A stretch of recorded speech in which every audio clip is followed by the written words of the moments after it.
Hi, Empty Inside listeners. I wanted to come on here real quick before getting to today's episode, which is with my friend Mandee. It's a conversation that I so enjoyed having, by the way, and I think you guys are going to love learning a bit more about her. But I wanted to come on here first to announce that we've got merch. Woo! Yeah, I'm so excited. Despite how that woo, yeah, sounded. That was a very sad celebratory sound. But I'm truly thrilled. I have not had merch since my country music singing days, which we should all forget about. But to have merch now for a thing that I'm proud of, it's a thrill. Right now it's hoodies. We've got some hoodies up there on the website, which is, let me look it up. It's www.emptyinside.merchtable.com. That's www.emptyinside.merchtable.com. I love the hoodie design. I actually designed it myself with the Merch Table team. It's the classic Empty Inside blue color with little white embroidered lettering on the left side of the chest that says Empty Inside. Super tasteful, super classy, super cool. I absolutely love it, and I can't wait to get mine because I'm getting one. We can be matching if you get one. Also, the hoodies are in pre-order right now. I believe they ship out on October 30th. So if you go ahead and pre-order one, whenever you receive it, please, if you want, take a picture of yourself in it and tag me on Instagram, and then I will be featuring as many of you guys as I can in my story, because I think it's a fun thing to do. All right, that's it for the announcements. Let's get to the episode. Thank you for doing this. I'm so happy to be talking with you. Thank you. I miss you guys so much. Same. It's like, sorry, I'm just unplugging a fan so I can get closer to this microphone. No, go for it. It's crazy. I miss you so much. It was just such a random. I mean, obviously, it upended everybody's life, but just I was in such a groove of seeing you guys so often that it really kind of took me by surprise how emotional it was to just not be seeing you guys all the time. I was like, you know what I mean? It was like you guys, we were working on the One Woman Show together and I was seeing you so many times a week. We were about to go to New York together for 2 weeks, you know? Yeah. I mean, it was very crazy. Maybe, and it's crazy. It was specifically your show because it was so much work leading up to it. And then Hot Tub and Super Serious were a bummer, but that was so much specific effort, you know? Right. And also I feel like the show was starting to pick up momentum and in a really good way. Yeah. And it was this really... But it will again. It will again. I love the optimism. I love it. Eventually, when it's safe, it will again. Yeah. How is that looking? The future of comedy? What is the buzz? Because you're on the inside of that world. Is it very bleak? Are people kind of optimistic? What is the overall mentality? I think it's a little bit of everything. I think that, a lot of stand-ups are finally starting to do some drive-in shows and stuff and a little bit of social distancing shows. But I think that overall, it's not anywhere close to being what it was, you know? It's so interesting because I feel like at first it seemed like it was going to be a rough month. And now I was thinking about this yesterday. It's oh no, it's just going to be a rough year. It's just going to be a full year of this. And then things will maybe kind of start to have some semblance of normalcy. But it's going to take a minute for sure, I feel. Yeah, I don't know when it's going to come back. Until bars can open up inside again, a lot of things can't happen with live comedy. So... How are you taking it? How are you dealing? It's okay. I miss it a lot. It's weird. Hot Tub is coming back online, which isn't the same, but it's something and it's nice. Yeah, that's great. And so we had a month off, which was nice. And it was a busy month off. But it's nice that it's coming back. And it feels crazy that you think... it's not the same thing, but you do still get to look at people in tiny boxes for an hour once a week and feel somewhat normal. Yeah. A little bit of connection there. Yeah, something. But it's definitely a bummer. It's been weird, with the book and everything, with live comedy not existing but having this book and it's just all been weird. It's just weird. So are you still cool to talk about adjusting? Yeah, whatever you want to do. Yeah. When When do you want to, sorry, was that all part of it? Oh yeah, we're already rolling. Oh, okay, cool. I wasn't sure. No, yeah. When you were starting. We start in sort of format-wise. I like to just get the intro, just get the initial like greetings so that it feels natural. You know, I don't want it to feel, because I feel like there's too much of a separation when you can tell that people are like, oh, no, now we're starting the podcast. And it gets all like formal for some reason. It makes me really like, excuse me, let me put on my formal hat of this. Exactly. The throat clearing, it all happens. And it puts me on edge. So I like to just kind of keep it as low key as possible. Sure, that makes sense. Yeah. So I wanted to talk with you about adjusting. Also, sidebar, but I feel like the audience already knows you because you've come up in, I swear to God, like almost every episode. Like everybody just loves you and talks so highly of you. Beth Stelling mentioned you, nice. Whitmer. Yeah, I think it came up in Annie's as well. It's just like everybody sings your praises. So I feel like the audience here already knows you and is probably eager to know more about you. Oh, well, that's very kind of them, if they are. Thank you so much. As a not performer, you're always like, nobody wants to know anything about me. I think it's the opposite. I think people are like more interested in the non-performers because performers, it's like, yeah, we all know what we're all the spiels. We know it all. We get it all. You know? Like, let's hear some truth. So, yeah, I want to talk with you about adjusting because obviously, COVID has struck everybody in such a way and really just upended everyone's lives in one way or another. But with you specifically, like you fucking produce live comedy and you're a photographer and often you do wedding photography. Yeah. So, it's been, yeah, my life is real different. Right. So talk me through, like, so COVID happens, everything gets on shutdown. Talk me through kind of your mentality, what your emotional experience. Was it like, did you fall into a depression at first? What did that look like in those first few weeks when you realized, oh, fuck, this is going to be real different real fast? I mean, I think I spoke to my dad. So like, I shot my last wedding on March 15th, like the bars and restaurants were getting closed that night.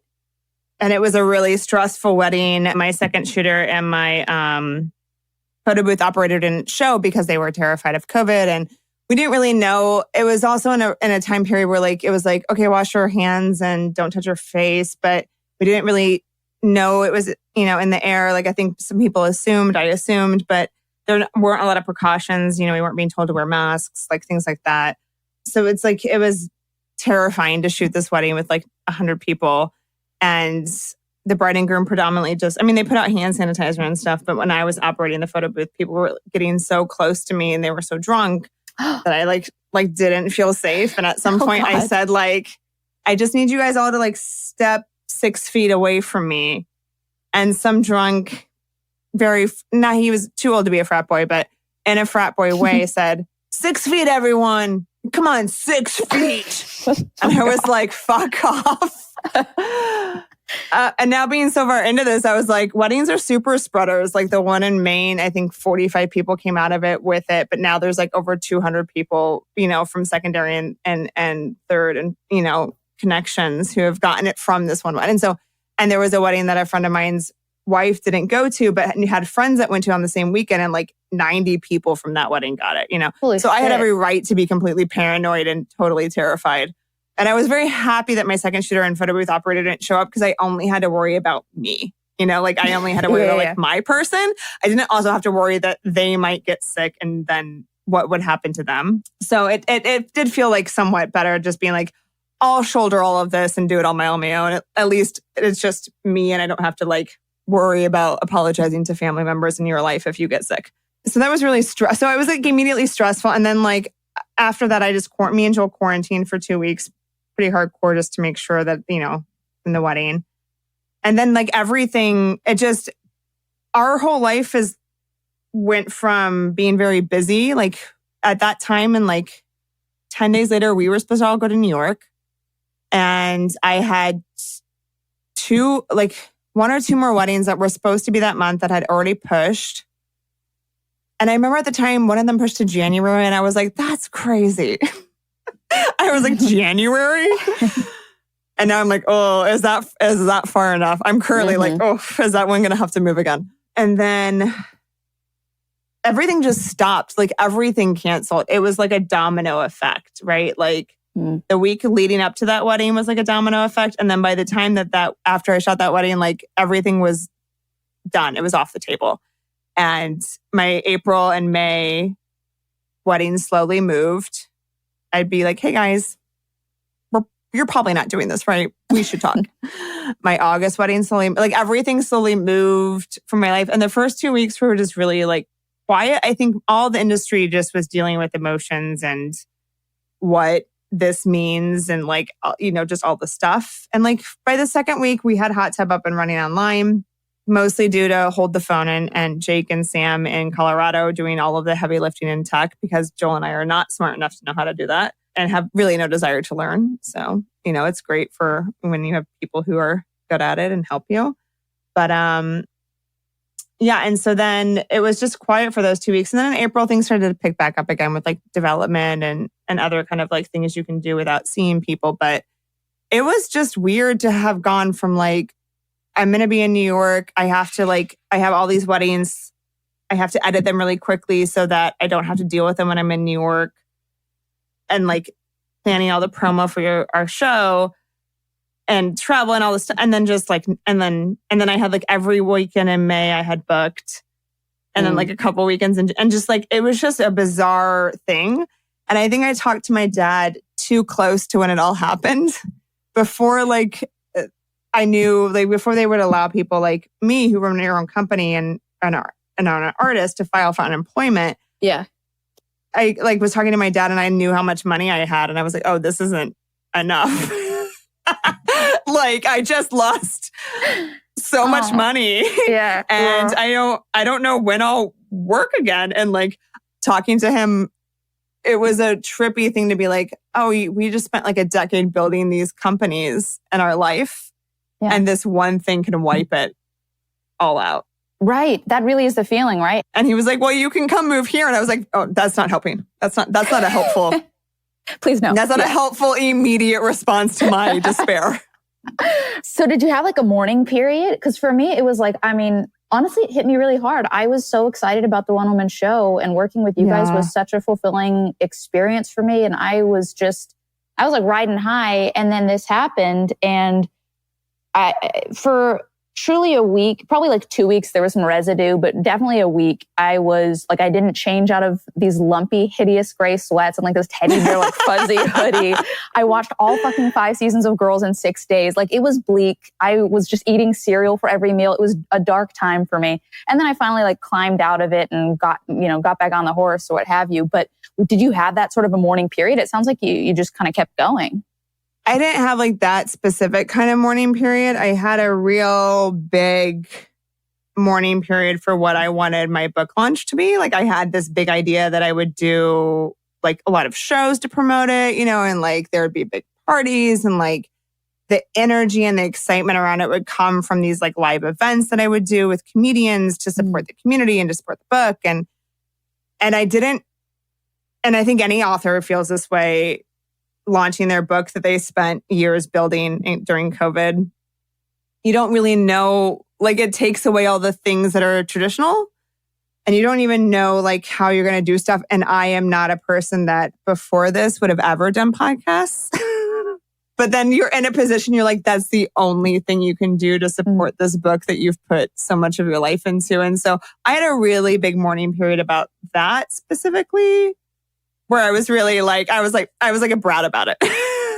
It's interesting that you say this because from the outside, I thought I was curious of the timing of your book, if maybe it had initially, if the plan was for it to come out later and you had kind of sped it up to put it out during this time, because it seemed so well planned, because, everybody's posting about it. It's like now would be the time when you're ordering books, like people are home and they want the thing. Like it seems like this great timing, but it's now, now getting the other piece of the puzzle. It's interesting to hear that this was just not the plan, because that was going to be my next question is what was the plan? The plan was for it to come out as close to the tenure of Super Serious Show as possible. So if COVID hadn't have happened, we would have had like 5 more Super Serious shows, and then the tenure would have been in July. And then Super Serious Show as a monthly show then would have stopped existing. Like maybe we would bring it back annually or like every couple years or whenever we wanted. But like the idea of like just wrapping a bow around it at 10 years for a monthly felt very nice and like clean to me and Joel. And then to like dovetail it into the book launch was just kind of what the plan was. Like, right, like it's this oral history of independent comedy, and it's like around this show that's now celebrating 10 years. And that was kind of the whole initial plan. And it was gonna come out a little bit earlier in August, like the first week of August officially, but pre-sales would have been open during the 10 year. And then it got delayed by 2 weeks because the printers are in Hong Kong. And then they were delayed because of earlier COVID stuff, but then had caught back up, in production stuff by the time we were inundated with it. And so it was a slight delay. It was always meant to come out. And I also, like, quite honestly, like, didn't want the book to come out too close to November. And definitely not after November. Like, I was like, don't make me push this book too close to the presidential election. Right. Dear God. Please. Yeah. I was like, no, I don't want to be, especially after, and if it's really bad news, I don't want to be like, hi guys, I have this book out. Happy 2020. Here I am. But now it has seemed like this coincidental thing because it's been an emotional part of the community, and it's been nice to have it in Yes, it absolutely, just seeing all the comics. I mean, I follow so many comics and seeing everybody posting about it. It seems like it's this thing that's kind of brought everyone together in this really nice way when there isn't really much else that's bringing people together because they're robbed of their shows and their platform and their community. So I think it's considering the situation, I think it's been really great to just see everybody talking about it. It's been lovely. I can't be more grateful for how it's been received. Yeah. Specifically by the community, because it's terrifying to launch something like this in a pandemic when there's clearly lots of other important things happening. But you also spent so much time of your life on this book, you're going to promote it because it's what you do and you care about it. But it also gets to like honor what we all had.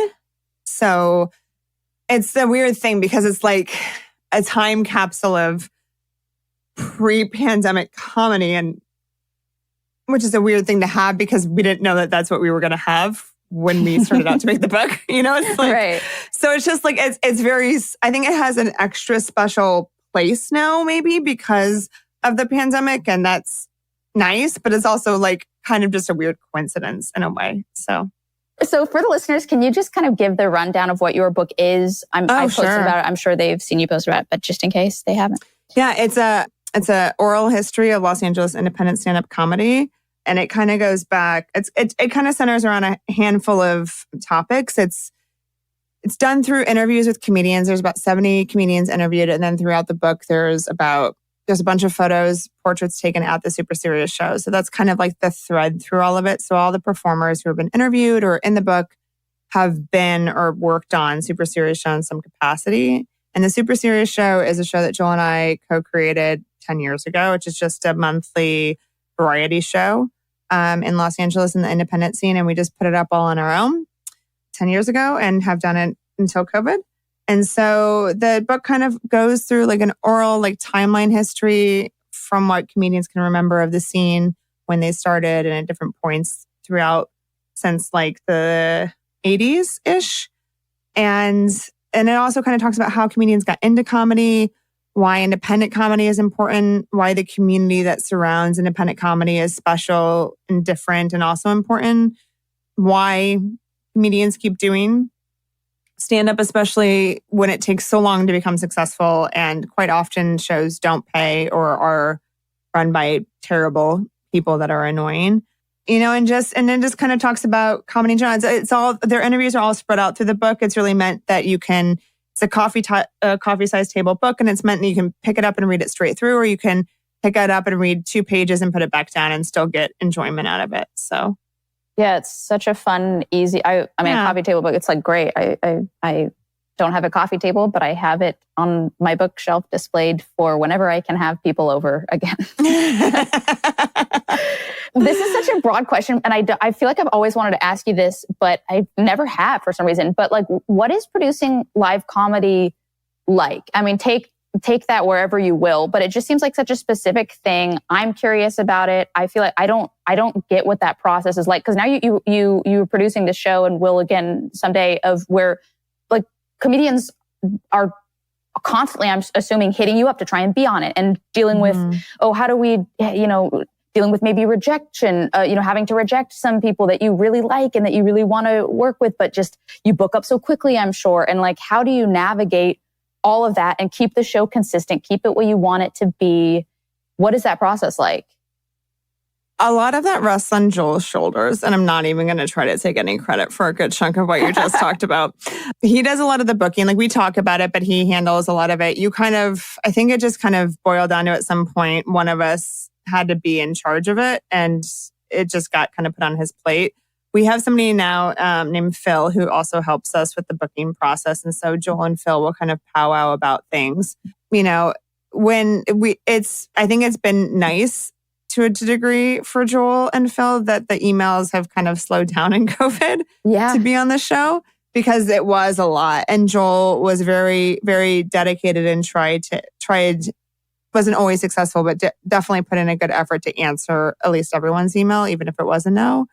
A lot of times it was never like a no, never. It was just a no, not right now. Maybe it's a young comedian who just needs more time.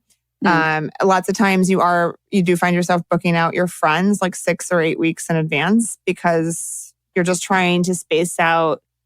There's a lot of things to consider when you're booking a live show. Like, you want to consider like all types of the variety that you need, not just like in race, gender, sexual orientation, but also in like stylings of comedy. And like, you don't want a lot of similar comedians stylistically on the show. So you want to try to like space it out. You have to be somewhat aware of a live show of having people with a draw. Not that that's necessarily like the height of importance for Hot Tub, but it is something that you can't ignore in this world, unfortunately.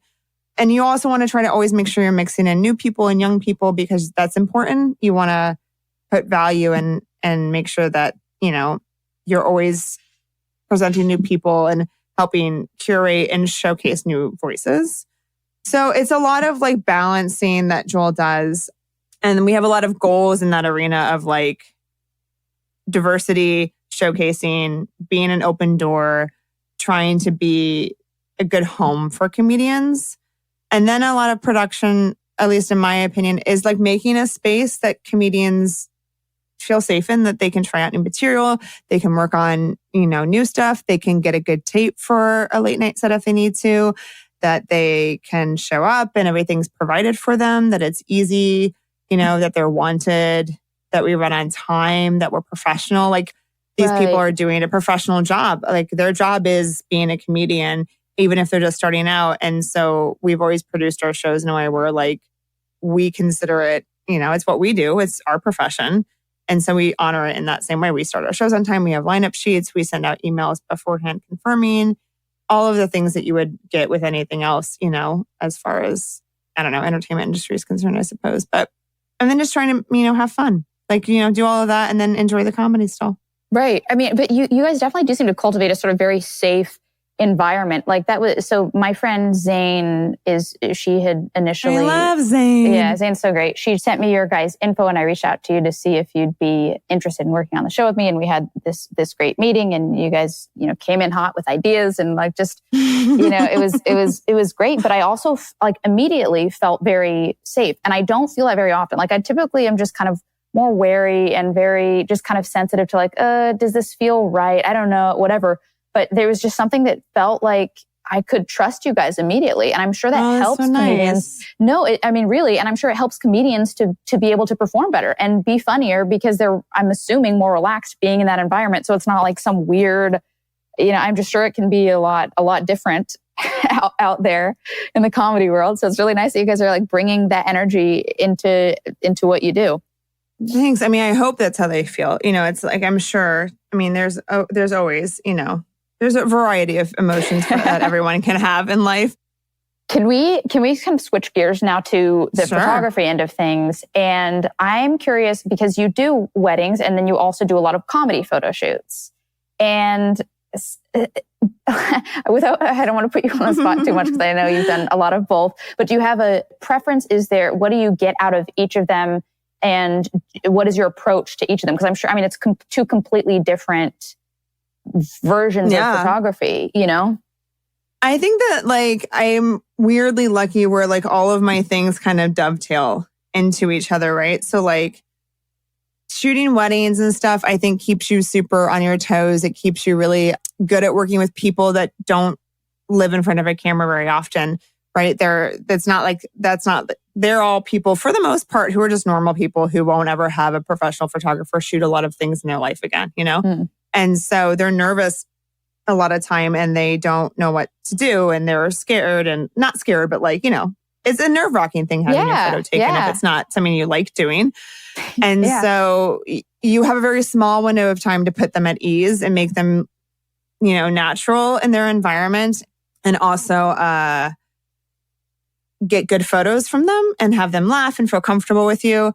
And then you're also dealing with like being outside. So not in a studio, right? So like you just have natural light. So you're constantly being very aware of like where the sun is and like what the shadows are doing and like what you can use to your advantage. And so I think that wedding photography keeps you sharp and dealing with people and dealing with like fast lighting decisions that you need to make, you know, on the fly and being able to see natural light in a way that I think when I find myself in the studio for a really long time, I can tell if I get a little bit rusty with it, you know, like I can be like, oh, I haven't shot outside. And you're like a little bit slower at like doing things quickly on your feet outside. So I really like that component of all that. And I like doing documentary work. I like just kind of embedding myself in a thing and kind of riding that wave of that emotion that day, that thing, you know, and kind of just seeing where it takes you. I think that that's kind of fascinating that somebody pays you to like go embed yourself in their life for a day. I find that very fun. So I get that out of wedding photography. But then I think that the putting people at ease and kind of, you know, making fast lighting decisions on your feet feeds my advertising editorial photography a lot because a lot of times comedians don't like having their photo taken, even really successful ones. And they want it to be fast and they want to be put at ease quickly and they don't want it to be stressful and they want to feel comfortable in front of your camera. And so I think that my combo of producing and knowing comedians really well and working with regular people, even if my talent isn't a comedian, is just a normal person and or like an actor or actress, like lots of times they don't know you. It's still a weird relationship that all of a sudden you're just holding a camera in front of their face, you know? So it's nicer if you can just kind of break down that wall faster and just be a more normal person with them. So that kind of like keeps all of those, you know, things sharp. And then like, I think seeing natural light so much and working with it, then you can kind of figure out how you want to emulate it or like, you know, change it and alter it in a studio where you have professional lights and like more help and all of the fun things. And then you can kind of like improve your lighting from seeing natural light. You know, I just feel like it all kind of like feeds each other in this really nice symbiotic way. So I actually like doing both. I would love to do more advertising editorial work because it's really fun in a different way than weddings are, but I don't think I'll ever stop doing weddings. And I know a lot of people will be like, oh, you shoot weddings, like nobody will ever take you seriously in advertising. But I just think that there are two different things that are beneficial to each other in my mind and in my work. Why is that sort of a thing where people say, oh, they shoot weddings? So like, is that a stigma and why? Yeah. What is the idea behind it? I don't really know. I'm sure it comes from like wedding photography for a long time was not exciting and bad. You know, like, you look at like stuff from the 90s and 80s and stuff. It's not like what you see now with wedding photography. Like now what you see with a lot of wedding photography could very easily be like a wedding dress advertisement. Editorial, you know, yes. Like yeah, totally. And so I think that people have an impression that wedding photography is somehow less than. Like it's like not like, oh, you're beneath me if I'm an advertising or editorial photographer, you know, or commercial photographer. Wedding photography is beneath me. And I think it's just a weird stereotype. It's a bummer, but I do know a lot of people that think that way and that, you know, won't take photographers seriously if they know that they also shoot weddings for advertising work, which is a real bummer. But I don't know. I shoot plenty of ad work and I do it really well. And I shoot plenty of weddings and I do those really well. And I like them both. And I feel like we're in an age now. It's not like 1982 anymore. I feel like we're in an age where like you should be able to be like, oh, this photographer can shoot weddings and she can also shoot interior design really nicely. And she can also shoot advertising and editorial work. And it's all great. Like you can be multifaceted.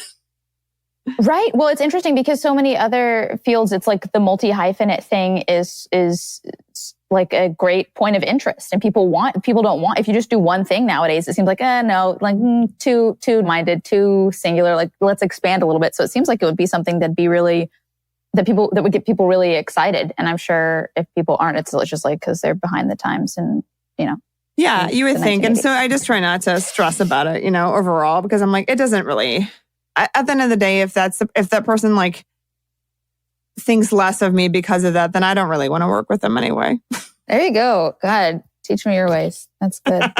Because why? Like, I don't know. It's like, why? I don't care enough to like, if my work that's not wedding work isn't impressive enough to you, or you like that, and then you see that I also shoot weddings, and then you think I'm somehow less than, even though you liked my other work, go fuck off. Like, I can't. Like, I can't. Like, life, if we've learned nothing through this, life is too short. Like, life is too short for that kind of bullshit. So Amen. It's just like, and if you can't even take a thing and be like, oh, why do you do this? Oh, maybe you have a second interest. Like, heaven forbid. It's like, and I know that a lot of my wedding people hire me because they're like, oh, you do other types of photography. We think that that's really interesting because we like that you're not like such a wedding person, And so like if they can see past it, I don't know why an ad exec or like an editorial director can't, It's like expand your horizons. Totally. So you are also, and Joel, are working on an audio series. Is that correct? Yeah, we co-created a scripted audio series. And that's exciting. It's very exciting. It's finally recording. We did our first week of recording last week. It's been a long process, but what great timing that it went into production now when we can do everything remotely. So it's nice to have a real project to work on. Like we did, script breakdowns and stuff this week. And it feels very fun to be back in a production mode where you're really planning out days and working with talent and seeing something kind of come to life finally after so long. And it's cool. It's cool to finally have a thing to work on. And it's fun to finally see this specific project come to life. So it's very long and it has a lot of actors. And so it's been a long road with it. So I think it's so fulfilling to be in the trenches of something. Can you kind of explain, because I think that if people are on the outside of the entertainment industry, it's hard to understand really what the development process is like. It kind of just seems like people are doing nothing, I think, to the outside world, like for years. But then, of course, once you're in it and you see it, you're like, oh, dear God, it's so much back and forth and this and then talking to that and the other thing and whatever. Can you kind of give the rundown of what it's looked like from the development standpoint of this audio series? I mean, it can come like, well, this specific series, like I started off at Funny or Die, and our friend there, Michael, like they had a deal with Audible and they needed to bring them shows. And so we brought them a handful of like log lines of ideas. And they kind of picked one and they were like, let's see like what this looks like. Can you flesh out a treatment? Which a treatment is like a 3 to 4 page, like think of it as like a book report about your show idea. Mm-hmm. So immediately it's just like work. It's not fun really. It's, you're developing a show, but like you're creating the characters and stuff, but you're also like basically assembling a book report. Yes. On said show. Yep. And so then from there, for the audio show, we didn't really have to do anything else. Like we pitched it to them and then they bought it. And then we went into like the writing part of it, which is you do like a lot of like summaries on chapters in the season. So you're basically doing an expanded book report on a longer version of what you're talking about, where you're writing like half pages on like what happens in each episode or chapter of this audiobook. And then you're writing like arcs and character descriptions and stuff. And it all goes into what they call like a Bible of the show. So then you kind of have a thing that you can reference as you write out the series of like what this character's like in case you forget for some reason. But also then those character descriptions then will translate into like casting descriptions that you then go out with. So it all kind of like feeds stuff later. So no work is like done in development that doesn't matter later on. So that's a nice thing about it, isn't it? It's not just like busy work for busy work's sake. And then with this show, we then went in, it was in development with Audible and Funny or Die for a long time, kind of going through different rounds of revisions of like what the season would look like. They kind of, their mandate changed and from being like a broad show to being more of a show with like a long story arc. So we had to rework a bunch of stuff. And then we wrote the scripts, and then that process there were 15 scripts. So that process took a while. 15 drafts of the scripts? No, 15 scripts total. Episodes. Oh, I see. Yeah, it's 15 episodes. And I'm assuming 15 drafts for each episode on top of it. Yeah. We just did 4 drafts. And the last draft was just punch-ups right before we recorded. So we were lucky that, there wasn't that many. We have a really good writer named Anna Greenfield, who is amazing and awesome. I love Anna. Yeah. She was the main writer on all of the episodes of the show. She touched every episode, but she's just our main writer on it. Oh, that's awesome. And then it was like this specific show, went through some like contract stuff and was held up for like almost a year just through like, we'll just call it like Hollywood BS. And it's amazing that it survived it because so many shows would die in that process because you have not a single creative who initially bought this show is still attached to this show. But this show is still getting made, which is very rare. Yeah. It's very easy to cut it like once the main creative or the main executive attached to it is gone. And so it's nobody who initially bought it or wanted it, in my knowledge, is still attached to it. But Audible as a whole, as a company, has really liked it. So they've kept it, which has been really great. That's what I was going to ask. What do you attribute it to, the fact that it kind of stayed around? It's young adult comedy.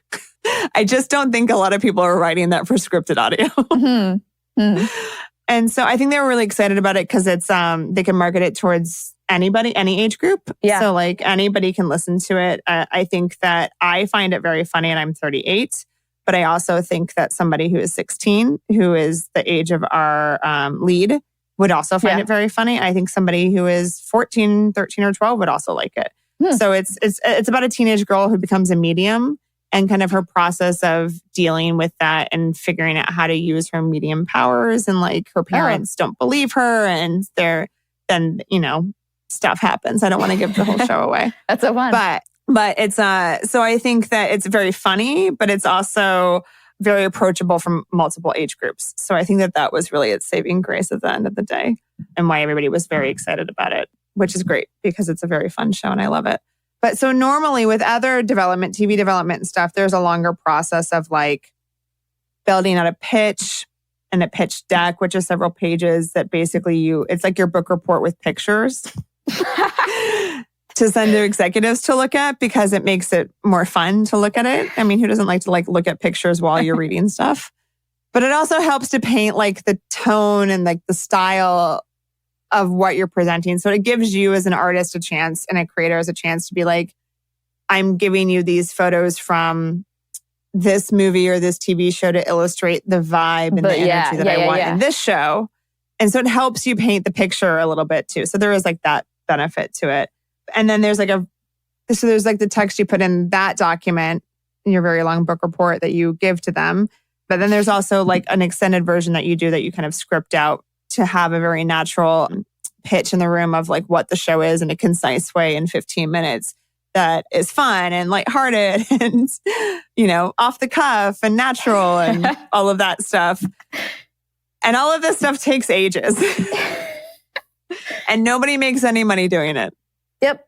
That's, couldn't have summed it up better myself. The amount of work, the back and forth, the amount of drafts, the amount of everything. It's just like, do you ever feel like I feel this sometimes where I'll be like, how has this been so much work for so many years and yet so little return? Like, how is this even possible? It's crazy. It is. Like our audio show, we sent them log lines like about 3 years ago. You're kidding. I was going to ask what that timeline was like. Wow. And I would say that there was like a year where it was like held up in this weird contract stuff. Yeah. Between like Funny or Die and Audible. And that's fine. That wasn't in our hands at all. Right. But even so, even if we had kind of sped it up, it would have been like 2 years. And that's still like, I mean, you got to write a show and that's a lot to write, but like, it's just been a long process. So like everything is long, like you hear people get up at award shows and be like, I worked on this movie to get made for 7 years. And now I'm like, that's all it took.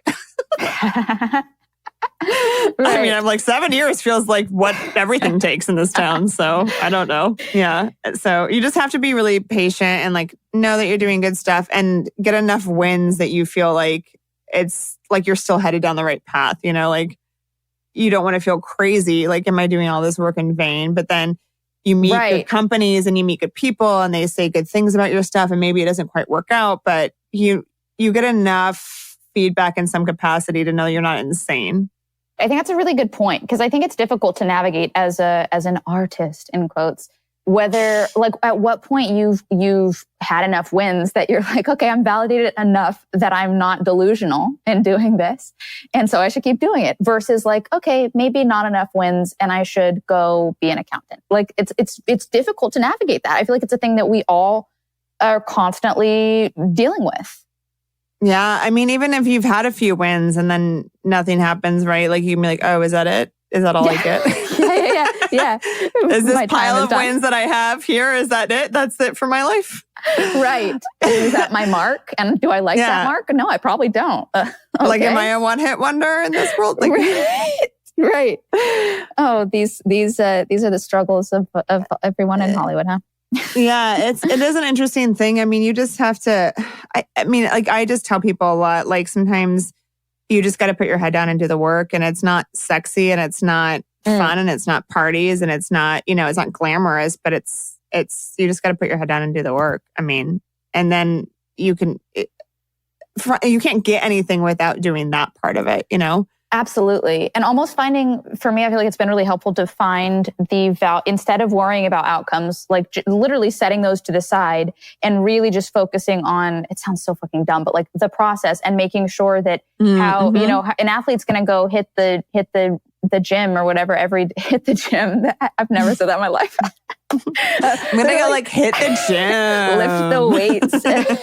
Like they're going to do that every day, right? They're going to wake up, they're going to do it whether they feel good or bad or indifferent because that's like their process. And finding that same approach to whatever your medium is, whether it's photography or producing live shows or writing, it's just like finding the right relationship with the thing that you're pursuing, I feel like is the most that you can do and probably the best foot forward while you're at it, you know? Yeah, it kind of comes back to like live show producing in a way. Like a lot of it is for the love of the game, you know, like you got to love doing pieces of whatever you're doing. Otherwise, you're not going to keep doing it. You're not going to do it well. You know, it's like we produce local live comedy because we love producing local live comedy and we like local live comedy and we love comedy. And so like, if you didn't enjoy the process of doing it to some extent or find it rewarding in some way or like comedy, like you would never keep doing it for over a decade because it doesn't pay enough money to justify it, you know? Yeah. And so like, I think it's similar. Like there's a lot of rewarding things that you can get out of development, even though it doesn't pay any money really. I mean, sometimes very rarely it can, but most of the time it doesn't. And so, but you build relationships with these amazing people and you get to develop these really cool ideas and you get to know that like, and stand behind something and be like, this is a show. It's okay if you don't want it, but this is definitely a good TV show and we can see it and we fleshed it out and we built this whole world and like, you know, and it's like the same thing like when we came on to do your show, it's like when we talked to you about it, we're like, this is a show. Like this is a great live show. It's a great one-woman show and you have so much charisma and you're so captivating and you work so hard. Which I think that everyone should be very well aware of is that you bust your ass. You don't sit around and wait for people to like tell you to do something or put you on a deadline. Like you just work very, very hard. And so it's also great to work with partners who work hard with you. You know, it's hard when you're like dragging somebody through and you're like, why am I dragging? Do you want to do this? Right. Like, why am I doing everything? So it's really rewarding too when you get to work with people who also give a shit. You know, and you get to build something that you both give a shit about together. Oh my God. So, wow. So, okay. I want to be mindful of your time here. If you don't mind, I have like a couple questions to wrap up and then I will let you go. Sure. So we've sort of touched on this now, but the recent circumstances, I feel like they could go one of two ways because they have thrown you for such a loop. They've really just been an obstacle. Maybe to lead to somewhere better, you know, who's to say? But I wanted to know if you think that they've enhanced your creativity or detracted from what your deepest passions are.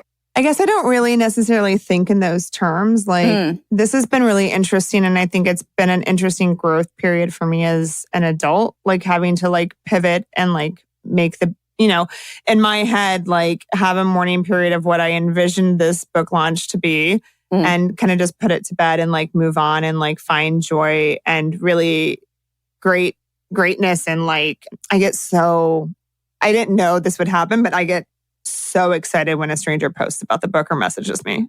It's like the best thing in the world. So like anybody out there who ever feels weird about telling somebody that you like something they did, don't. It's really amazing when they don't know you and then you get that feedback, especially if it's their first thing that they put out in the world.